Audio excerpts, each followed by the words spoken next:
Boa noite, meus irmãos. Me chamo Kleber, falo em nome do Centro Espírita Eurípides Barçanufo de Franco da Rocha.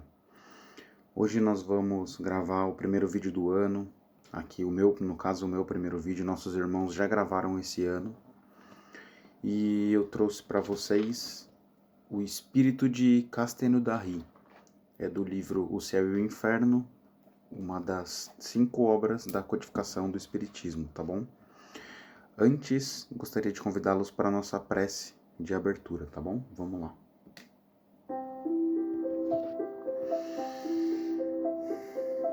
Quem quiser pode fechar os olhos. Nesse momento de introspecção,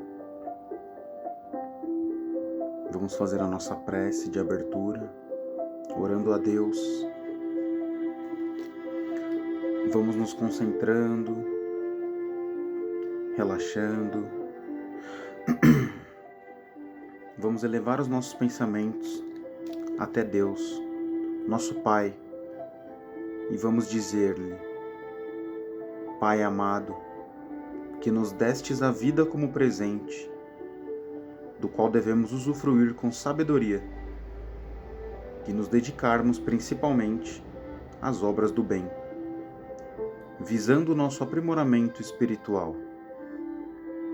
Queremos vos agradecer pela oportunidade bendita da reencarnação, como também pedirmos que nos dê a sabedoria necessária para discernirmos entre o bem e o mal, que acolhermos o nosso semelhante em lutas físicas e emocionais, perdoarmos sempre os nossos adversários e que prestemos mais atenção aos nossos hábitos diários, muitas vezes indignos, que eles sejam reflexo dos nossos sentimentos e pensamentos, sempre voltados para a fraternidade e para a autorreforma.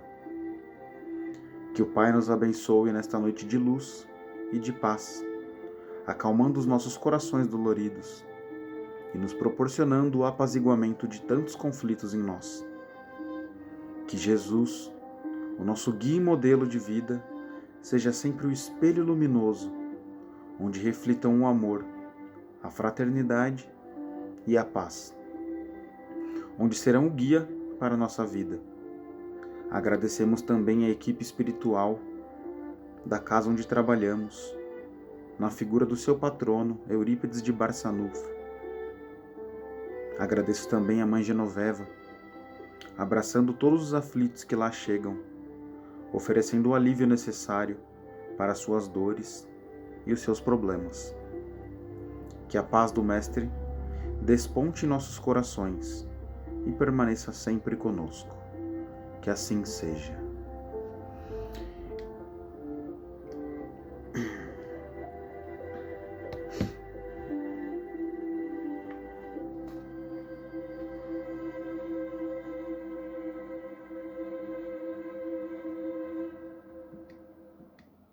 Que assim seja. Então, meus irmãos, hoje eu trouxe aqui para vocês o Espírito de Castelnaudary. É do capítulo de Criminosos Arrependidos, tá bom? Então vamos lá. Rumores e outras estranhas e várias manifestações, ocorridas numa casinha perto de Castelnaudary, faziam-na crer habitada por fantasmas, mal assombrada e etc. Assim foi dita casa exorcismada em 1848, aliás, sem resultado. O proprietário, Sr. D., pretendendo habitá-la, faleceu repentinamente alguns anos depois. Em seu filho, animado do mesmo desejo, ao penetrar-lhe um dos compartimentos, recebeu de mão desconhecida vigorosa bofetada, e como estivesse só, não teve a menor dúvida de uma origem oculta. Razão esta que o levou a abandonar a casa definitivamente. No lugar corria uma versão, segundo a qual um grande crime fora cometido ali. O espírito que dera a bofetada foi evocado na Sociedade de Paris, em 1859, e manifestou-se por sinais de tamanha violência, que foram improfícuos todos os esforços para acalmá-lo. Interrogado, São Luís a respeito do assunto, respondeu: é um espírito da pior espécie, o verdadeiro monstro. Fizemo-lo comparecer, mas não obstante tudo quanto lhe dissemos, não foi possível obrigá-la a escrever. Ele possui o seu livre-arbítrio, do qual o infeliz tem feito triste uso. E então a pergunta: este espírito é passível de melhora? E a resposta: por que não? Pois não o são todos estes como os outros? É possível, entretanto, que haja nisso dificuldades, porém a permuta do bem pelo mal acabará por sensibilizá-lo. Orai em primeiro lugar, e se o evocardes daqui a um mês, vereis a transformação operada. Novamente evocado mais tarde, o espírito mostrou-se mais brando, e pouco a pouco submisso e arrependido. Explicações posteriores, ministradas não só por ele como por outros espíritos, deram em resultado ficarmos sabendo que, em 1608, habitando aquela casa, assassinaram o irmão por motivos de terrível ciúme, degolando-o durante o sono. Alguns anos decorridos, também assassinara a esposa. O seu falecimento ocorreu em 1659, na idade de 80 anos, sem que houvesse respondido por estes crimes, que pouca atenção despertaram naquela época de balbúrdias. Depois da morte, jamais cessara de praticar o mal, provocando vários acidentes ocorridos naquela casa. Um médium vidente que assistiu à primeira evocação o viu no momento em que pretendiam forçá-lo a escrever, quando sacudiu violentamente o braço do médium. De medonha catadura, trajava uma camisa ensanguentada, tendo na mão um punhal. E aí vem a primeira pergunta, que foi São Luís, que fez a pergunta para esse espírito. Tem de bondade de nos descrever o gênero de suplício deste espírito? E ele responde: é atroz, porque está condenado a habitar a casa em que cometeu o crime, sem poder fixar o pensamento noutra coisa a não ser no crime, tendo-o sempre ante os olhos e acreditando na eternidade dessa tortura.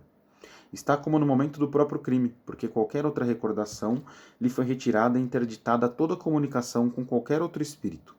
Sobre a terra, só pode permanecer naquela casa, e no espaço só lhe restam solidão e trevas. 2. Haveria um meio de o desalojar dessa casa? Qual seria esse meio?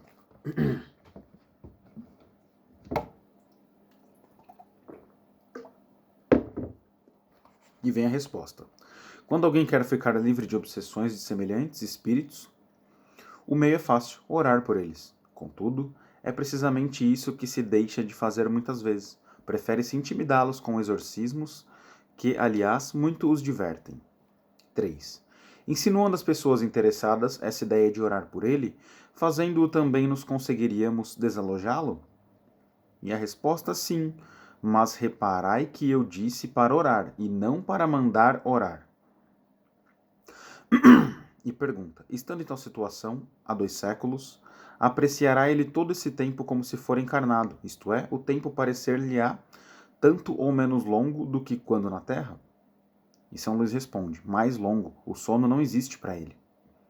E então a pergunta do médium: disseram-nos que o tempo não existe para os espíritos e que um século, para eles, não passa de um instante na eternidade. Dar-se-á efetivamente esse fato para com todos os espíritos? E São Luís responde: não. Por certo, porquanto só se dá com os espíritos que têm atingido elevadíssimo grau de adiantamento. Para os inferiores, porém, o tempo é frequentemente moroso, sobretudo quando sofrem. E o médium pergunta: de onde vinha esse espírito antes da sua encarnação? E São Luís responde: tiveram uma existência entre tribos das mais ferozes e selvagens, e precedentemente em planeta inferior à Terra. Então ele pergunta: severamente punido agora por esse crime, sê-lo-ia igualmente pelos que porventura tivesse cometido, como é de supor, quando vivendo entre selvagens? E São Luís responde: sim, porém não tanto, uma vez que, com ser mais ignorante, menos alcançava a extensão do delito. 8ª pergunta: o estado em que se vê esse espírito é o dos seres vulgarmente designados por danados?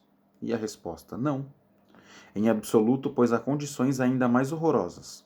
Os sofrimentos estão longe de ser os mesmos para todos, variando conforme seja o culpado, mais ou menos acessível ao arrependimento. Para este, aquela casa é o seu inferno. Outros trazem esse inferno em si mesmos, pelas paixões que os atormentam sem que possam saciá-las. E a pergunta: não obstante a sua inferioridade, este espírito é sensível aos efeitos da prece?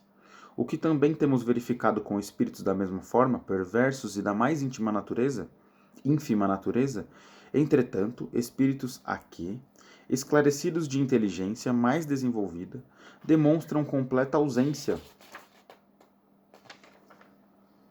de bons sentimentos e motejam de tudo o que há de mais sagrado, a nada se comovendo e até não dando tréguas ao seu cinismo.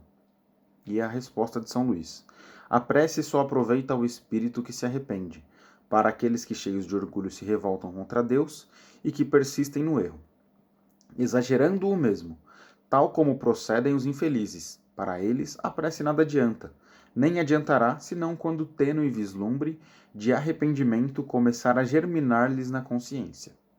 A ineficácia da prece também é para eles um castigo. Enfim, ela só alivia os não totalmente endurecidos.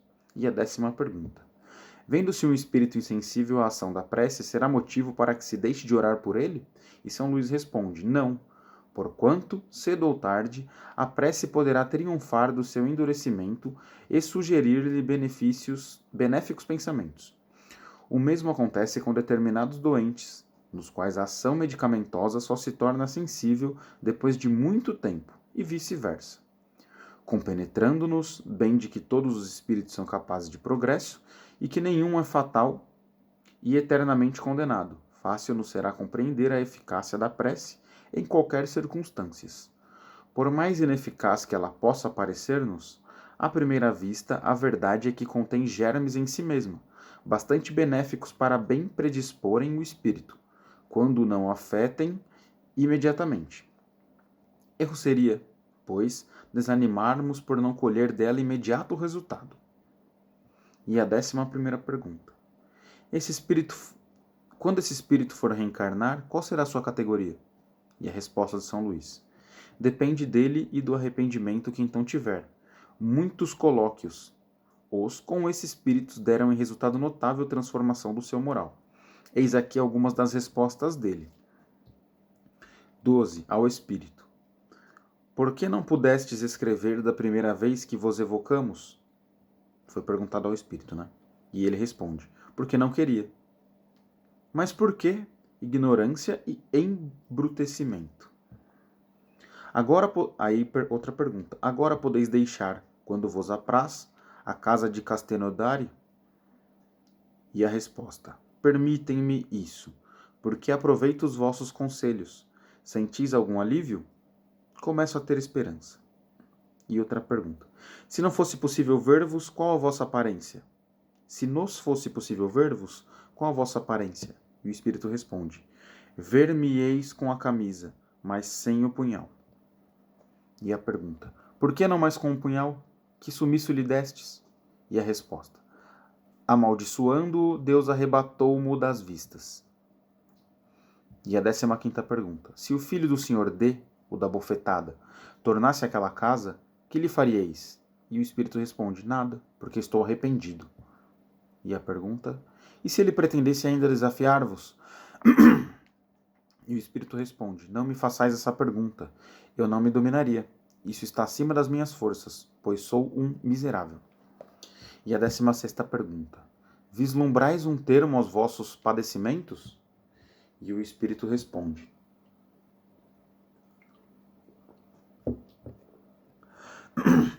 ainda não. É já muito saber, graças à vossa intercessão, que esses padecimentos não serão eternos. E a 17ª pergunta: tende a bondade de nos descrever a vossa situação antes de vos havermos evocado pela primeira vez. Não é preciso acrescentarmos que este pedido tem por fim sabermos como servos úteis, e não a simples e fútil curiosidade. E ele responde: disse-vos já que nada mais compreendia além do meu crime, e que não podia abandonar a casa em que o cometi, a não ser para vagar no espaço solitário e desconhecido. Disso não poderia eu dar-vos uma ideia, porque nunca pude compreender o que se passava. Desde que me alçava ao espaço, era tudo negrume e vácuo, ou, antes, não sei mesmo o que era. Hoje, o meu remorso é muito maior e, no entanto, não sou constrangido a permanecer naquela casa fatal, sendo-me permitido vagar na terra e orientar-me pela observação de quanto aí vejo. Compreendo melhor, assim, a enormidade dos meus crimes, e se menos sofro por um lado, por outro aumentam as torturas do remorso. Mas, ainda bem que tenho esperança. E a 18ª pergunta. Se não tivesseis de reencarnar, que existência preferireis?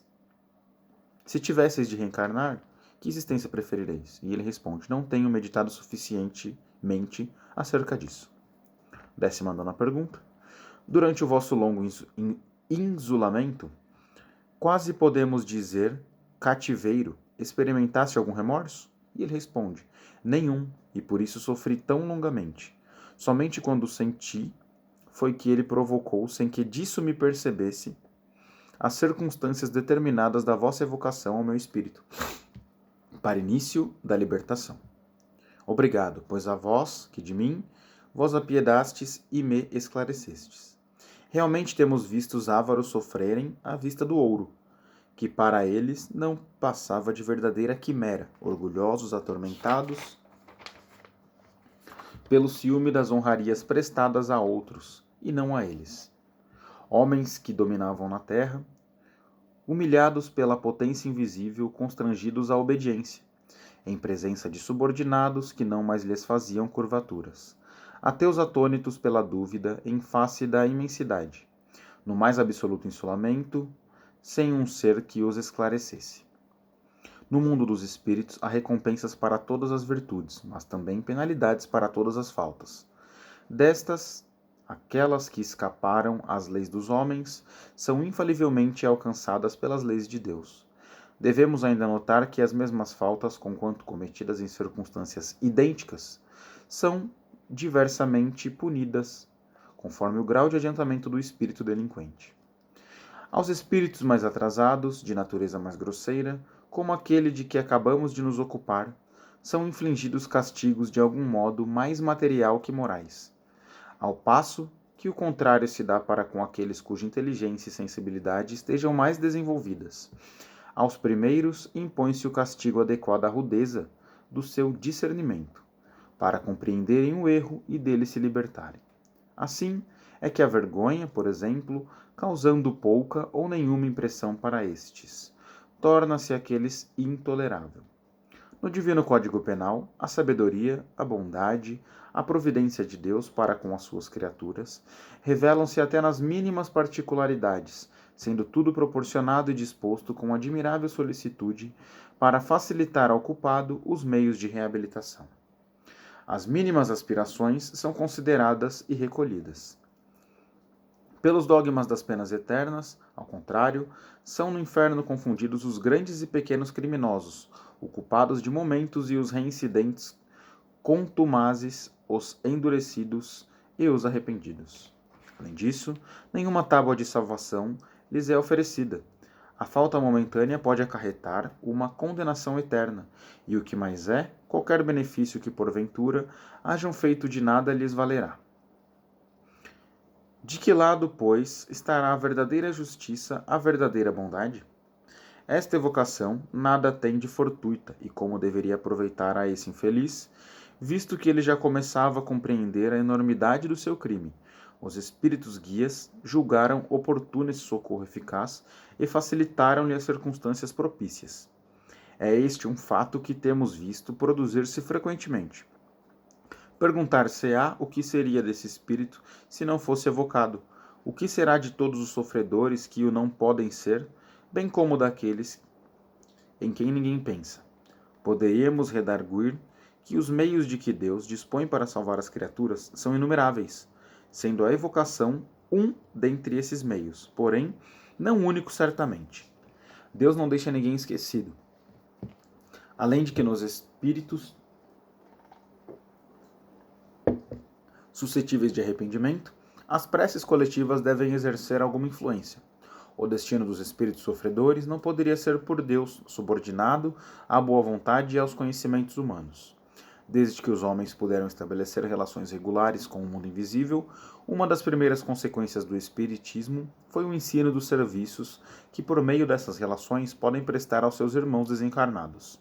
Deus patenteia por esse modo a solidariedade existente entre todos os seres do universo, ao mesmo tempo que dá a lei da natureza por base ao princípio da fraternidade.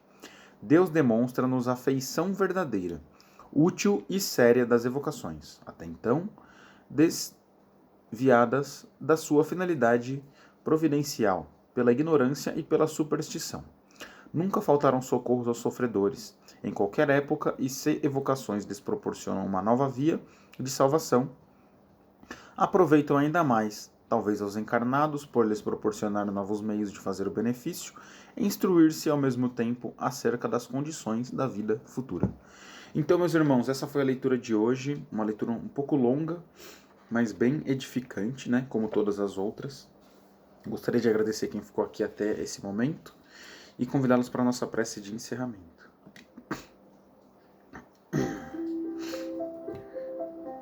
Senhor meu Deus, Mestre Jesus, os guias espirituais, os mentores espirituais, os anjos de guarda e os anjos de luz.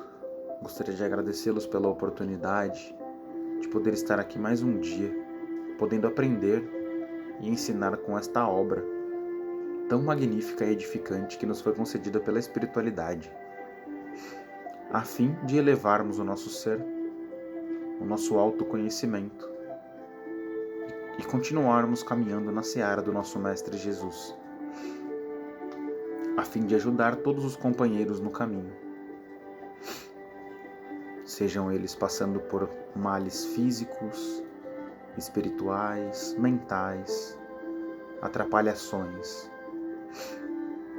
Obrigado, meu Deus, por permitir que eu continue seguindo seus passos, o seu guia e modelo de vida, nosso querido Mestre Jesus. Agradeço do fundo do meu coração pela oportunidade, pela vida, esse presente que o Senhor me deu. Muito obrigado, meu Pai. Obrigado pelo dom da vida, pois não irei desperdiçá-la. Irei aproveitar cada dificuldade como um elemento essencial para a minha evolução espiritual. Muito obrigado. Agradeço a todos os meus irmãos que me ajudam, que me auxiliam, sejam irmãos encarnados e desencarnados. Agradeço do fundo do meu coração. Obrigado, meu Deus. Obrigado por tudo, meu Pai. Obrigado pela saúde. Obrigado pela fé. Muito obrigado. E que assim seja. Graças a Deus.